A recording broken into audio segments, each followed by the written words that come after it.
तुम्ही जर हा व्हिडिओ 16 ऑगस्टच्या आधी पाहत असाल तर हा व्हिडिओ स्किप करू नका, नाहीतर खूप मोठे प्रॉब्लेम्स होतील. कारण 16 ऑगस्ट ही एलपीजी सिलेंडरची ई-केवायसी करण्याची शेवटची तारीख आहे आणि जर तुम्ही ई-केवायसी केलं नाही तर तुमचा सिलेंडर हा तुम्हाला 900च्या जागी 3000 रुपयाला मिळू शकतो आणि तुमची सबसिडी देखील रद्द होऊ शकते. आता ही ई-केवायसी कशी करायची, त्यासाठी 2 ऑप्शन आहे.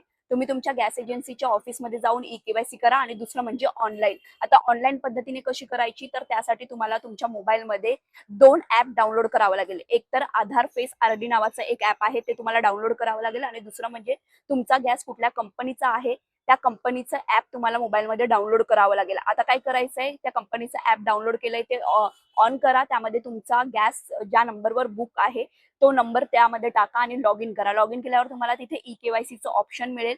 त्यावर क्लिक केल्यानंतर फेस ऑथेंटिकेशनचं एक ऑप्शन येईल. त्यामध्ये तुमचा गॅस ज्या व्यक्तीच्या नावावर बुक आहे त्या व्यक्तीचं तिथे फेस ऑथेंटिकेशन करायचं आणि तुमची ई-केवायसी झालेली असेल. आता 16 ऑगस्टची वाट पाहण्यापेक्षा आत्ताच तुमच्या मोबाईलमध्ये हे ॲप डाउनलोड करा आणि तुमची ई-केवायसी पूर्ण करून घ्या, नाहीतर पुढे जाऊन तुम्हाला प्रॉब्लेम्स होतील. त्यासाठी आत्ताच ॲप डाउनलोड करून ई-केवायसी कंप्लीट करा आणि ज्यांची ई-केवायसी झाली नसेल त्यांना हा व्हिडिओ पटापट शेअर करा आणि त्यांची देखील ई-केवायसी पूर्ण करून घ्या. व्हिडिओ आवडले असल्यास जास्तीत जास्त लोकांना शेअर करा आणि अशाच व्हिडिओसाठी मला फॉलो करायला विसरू नका.